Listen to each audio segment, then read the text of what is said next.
الله وبركاته. نحمده ونصلي على رسوله الكريم أما بعد. أعوذ بالله من الشيطان الرجيم. بسم الله الرحمن الرحيم. اللهم صل على سيدنا محمد وعلى آل سيدنا محمد وبارك وسلم. اللهم صل على سيدنا محمد وعلى آل سيدنا محمد وبارك وسلم. اللهم صل على سيدنا محمد وعلى آل سيدنا محمد وبارك وسلم. دیکھیے معزز سامعین، ہم لوگ یہاں پر اکٹھا ہوئے ہیں. اللہ تبارک و تعالی ہم سب کا یہاں پر آنا قبول فرمائے، یہاں پر اکٹھا ہونا قبول فرمائے اور اپنا قیمتی وقت یہاں پر دینا بہت بہت قبول فرمائے. دیکھیے ہم لوگوں کے پاس بہت کم وقت ہے اور ہم لوگوں نے اپنے مصروفیات سے بہت ہی کم وقت نکالا ہے. آپ لوگ بھی اپنے گھروں کے کاموں کو چھوڑ کر آئے ہیں اور اللہ تبارک و تعالیٰ نے دیکھیے ہماری یہ لمحہ قبول فرمایا ہے. اللہ تبارک و تعالیٰ 100 مرتبہ ہمیں مقبولیت کی نظر سے دیکھتا ہے، رحمت کی نظر سے دیکھتا ہے، تب ہم لوگوں کو اللہ کے دین کا سننے کے لیے اور سنانے کے لیے یہاں پر لا کر کھڑا کرتا ہے اور لا کر بٹھا دیتا ہے. ٹھیک ہے، ہم لوگ یہ نہیں سمجھتے کہ کتنا مقبولیت کی نظر سے اللہ تبارک و تعالیٰ نے ہم اوپر سے دیکھا ہوگا. جب اللہ تبارک و تعالیٰ ہمیں یہ دین سننے کے لیے یہاں پر اکٹھا کرتا ہے. نہیں تو ایک وقت وہ تھا جب کیا تھا کہ کاغذ بھی نہیں تھے، قلم بھی نہیں تھے اور لوگ کس طرح صحابہ کرام کس طرح دین کو حاصل کیا کرتے تھے کہ پتوں پر کچھ آیتیں لکھی ہوئی ہوتی تھی، پتوں پر کچھ احادیث لکھی ہوئی ہوتی تھی. وہی نبی کریم صلی اللہ علیہ وسلم کے اسوہ حسنہ پر چلنے کی ہمیں تعلیم دی جاتی ہے کہ نبی کریم صلی اللہ علیہ وسلم کی جو سنتیں ہیں ہم لوگ ان سنتوں کو زندہ کریں. جو اللہ تبارک و تعالیٰ کا نازل کرتا قرآن پاک ہے ہم اس قرآن پاک پر عمل کریں. اس میں کئی مرتبہ آتا ہے کہ اے میرے بندو تم نمازوں کو قائم کرو. سب سے پہلا جو دین کا ستون آتا ہے کہ اے میرے بندو تم نمازوں کو قائم کرو، تم روزوں کو رکھو، ہے نا. تم توحید کی گواہی دو کہ ہم گواہی دیتے ہیں کہ اللہ تبارک و تعالیٰ کے سوا کوئی بھی معبود نہیں ہے اور ہم گواہی دیتے ہیں کہ محمد مصطفیٰ صلی اللہ علیہ وسلم اللہ کے بندے اور اس کے رسول ہیں. ہم نے کبھی نبی پاک صلی اللہ علیہ وسلم کے اخلاق کے بارے میں سوچا کہ ان کے اخلاق کیا تھے؟ ہم نے کبھی ان اخلاقوں پر چلنے کی کوشش کی کہ ان کے اخلاق کیا تھے؟ حضرت ابو ذر غفاری نقل کرتے ہیں کہ نبی کریم صلی اللہ علیہ وسلم خود مجھ سے فرمایا کرتے تھے کہ اے ابو ذر میرے پاس اگر کوہ احد کے برابر بھی سونا ہو، کتنا؟ احد پہاڑ کے برابر بھی اگر میرے پاس سونا ہو اور وہ مجھے عطا کیا جائے تو میرے پاس تیسرے دن ایک اشرفی تک باقی نہ رہے. میں دونوں ہاتھوں سے اللہ کی راہ میں اس کو خرچ کرتا رہا. یہ نبی پاک صلی اللہ علیہ وسلم کے اخلاق تھے اور ان کی خود کی زندگی میں کیا تھا کہ 3 دن ہو چکے ہوتے تھے اور انہیں کھانے کو روٹی تک نصیب نہیں ہوتی. آج ہمیں کیا نعمتیں نہیں ملتی اللہ تبارک و تعالیٰ کی. آج ہمارے گھروں میں کیا کیا نعمتیں موجود نہیں ہیں. اس وقت تو کچھ بھی نعمتیں موجود نہیں ہیں. اس وقت کیا تھا کہ بس اللہ تبارک و تعالیٰ اور اس کا رسول، وہ ان کو آنکھوں سے دیکھتے تھے اور ان کی باتوں پر عمل کرنا شروع کر دیتے تھے. تو کیا فرمایا کہ میرے پاس کوہ احد کے برابر سونا اور میرے پاس میں دونوں ہاتھوں سے اس کو تقسیم کروں اور میرے پاس تیسرے دن کچھ بھی باقی نہ رہے. البتہ یہ کہ میرے پاس اگر کچھ قرض کی ادائیگی کے لیے میں نے اس کو روک لیا تو وہی میرے پاس. تو بتائیے کہ آج کی اس مجلس میں ہم اپنے پاس سے کیا نکال کر خرچ کر رہے ہیں؟ اللہ کی راہ میں خرچ کرنا ہے. یہ بھی دیکھیے اللہ کے دین کی مجلس یہاں پر لگی ہوئی ہے. ہم جتنی اپنے دونوں ہاتھوں سے سخاوت اللہ کی راہ میں کریں گے تو یہ یہاں پر تو نہیں بلکہ اللہ تبارک و تعالیٰ کے یہاں ہمیں اس کا بہت اجر ہے.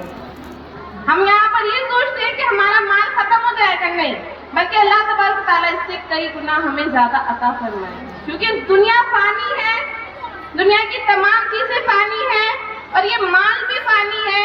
یہ جو ہمارا جسم ہے یہ بھی فانی ہے، ہماری جو صحت ہے یہ بھی فانی ہے. کچھ باقی نہیں رہے گا. صرف کیا ہوگا کہ کیا فرمایا کہ ابن آدم کا پیٹ جو ہے صرف قبر کی مٹی ہی بھر سکتی ہے. ہمیں کیا رہتا ہے کہ آج اس کے پاس یہ ہے مجھے یہ بھی مل جائے، آج اس کے پاس فلاں کے پاس یہ ہے مجھے یہ بھی مل جائے، اس کے پاس مجھ سے اچھا ہے، اس کے پاس مجھ سے اچھا ہے۔ لیکن روایتوں میں آتا ہے کہ ایک شخص ہوتا ہے، جب حشر کی محفل لگتی ہے تو ایک شخص آتا ہے، اس کے پاس ایک نیکی کی کمی پڑ جاتی ہے۔ حشر کا میدان لگا ہوا ہے، روایتوں میں آتا ہے کہ ایک شخص کے پاس ایک نیکی کی کمی رہتی ہے، اس کے پاس تمام اعمال مکمل ہوتے ہیں، تو وہ ایک نیکی مانگنے کے لیے اپنی ماں کے پاس جاتا ہے کہ اے ماں میرے پاس ایک نیکی کی کمی ہے تو مجھے ایک نیکی عطا کر دے۔ ماں سے زیادہ کون محبت کرنے والا ہوگا؟ اللہ تبارک و تعالیٰ نے 99 درجے زیادہ ماں کو محبت کی ہے اور ایک درجہ تمام دنیا میں بانٹ دی۔ تو ہم یہاں پر بیٹھی ہیں، ہم بھی کسی کی ماں ہیں، ہم بھی کسی کی بہن ہیں، تو ہمیں بھی اندازہ ہوگا کہ ماں کو کتنی محبت ہوتی ہے۔ تو ماں کیا کہتی ہے کہ آج تو میرے خود کے لالے پڑے ہوئے ہیں، پتہ نہیں میرے اعمال کیسے ہوں گے، پتہ نہیں مجھے کیا منہ دکھانا ہے، پتہ نہیں میرے پاس کتنی نیکیاں ہے، کتنی کی کمی ہے۔ وہ اپنے والد کے پاس جاتا ہے، والد سے جا کر کہتا ہے کہ والد صاحب میرے پاس ایک نیکی کی کمی ہے، آپ میری یہ نیکی ایک مجھے نیکی دے دیجیے اور میرا جو ہے بیڑا پار ہو جائے گا۔ تو وہ والد بھی اس کو انکار کر دیتے ہیں، بھائی کے پاس جاتا ہے اسی طریقے سے، پھر وہ بھائی بھی انکار کر دیتا ہے۔ تو ایک شخص دور سے کھڑا اس کو دیکھ رہا ہوتا ہے، وہ کہتا ہے بھائی سننا یہاں پر آؤ میرے پاس۔ پھر وہ کہتا ہے جی بتاؤ کیا معاملہ ہے؟ کہنے لگے میرے پاس ایک ہی نیکی ہے اور تمہارے پاس صرف ایک نیکی کی کمی ہے، تم یہ میری ایک نیکی لے جاؤ، میرے ویسے بھی جہنمی، میں ویسے بھی جہنمی، میرے پاس ایک نیکی کا تو کچھ نہیں ہونے والا۔ تو پھر وہ کہتا ہے کہ ٹھیک ہے تم مجھے ایک نیکی دے دو۔ جب وہ نیکی لے کر اللہ تبارک و تعالیٰ کے سامنے آتا ہے کہ مجھے ایک نیکی مل گئی، اللہ تبارک و تعالیٰ کہتے ہیں کہ تمہیں ایک نیکی کس نے دی؟ یہاں پر تو ماں اولاد کا ساتھ نہیں دیتی، باپ اولاد کا ساتھ نہیں دیتا، بھائی بھائی کا، بہن بہن کا، کوئی یہاں پر ساتھ نہیں دیتا، تمہیں ایک نیکی کس نے دی ہے؟ تو وہ کہنے لگا کہ ایک شخص ہے، وہ کہہ رہا تھا کہ میرے پاس تو ایک ہی نیکی ہے، تمہارے کسی کام آ جائے گی۔ تو اللہ تبارک و تعالیٰ دونوں شخصوں کو بلاتا ہے اور اس سے کہتا ہے کہ آج تو سخی بن رہا ہے، آج تو سخی بن رہا ہے اور میں دیکھ کتنا بڑا سخاوت والا ہوں، میں تم دونوں کو جنت میں بھیج دیتا ہوں۔ تو اللہ تبارک و تعالیٰ جب کیا فرمایا کہ اگر نقطے پر پکڑنے والا ہے تو نقطے پر نوازنے والا بھی ہے۔ اگر اللہ تبارک و تعالیٰ ہماری ایک نیکی کو پسند فرما لے،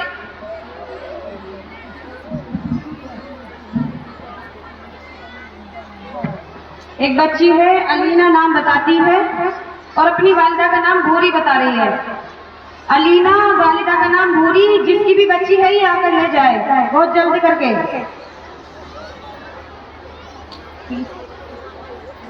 کیا کہتے ہیں اسے، بادامی کلر کا کچھ لباس پہن رکھا ہے جسے انگلش میں پیچ کلر شاید کہتے ہیں۔ ہاں پیچ، مطلب پیچ کلر کیا ہوتا ہے؟ پیچ کلر کہ نبی کریم صلی اللہ علیہ وسلم کے جو اخلاق تھے، نبی کریم صلی اللہ علیہ وسلم فرمایا کرتے تھے کہ جو اخلاق کے ادنا درجے پر ہے وہ ایمان کے اول درجے پر پہنچ جائے گا۔ یعنی ایک شخص تھے بہت سردار، وہ اپنے وقت کے تھے، تو جو سردار اپنے وقت میں تھے انہیں کوئی، وہ مشہور تھے اس بات میں کہ انہیں کوئی غصہ نہیں دلا سکتا، کیونکہ غصہ کس کا کام ہوتا ہے؟ شیطان کا کام ہوتا ہے۔ تو جب انہیں غصہ نہیں آتا تھا، پورے بستی میں وہ پھیل چکے تھے کہ جو سردار ہے ان کو غصہ نہیں آتا، اور جو ان کو غصہ دلائے گا، کیونکہ حاسدین ہوتے ہیں بہت زیادہ، اور نیک لوگوں کے تو خاص طور سے ہوتے ہیں، اللہ کے نبی کے بھی حاسدین تھے۔ تو کیا فرمایا کہ جو سردار کو غصہ دلائے گا تو اس کو انعام دیا جائے گا، حاسدین نے رکھ دیا۔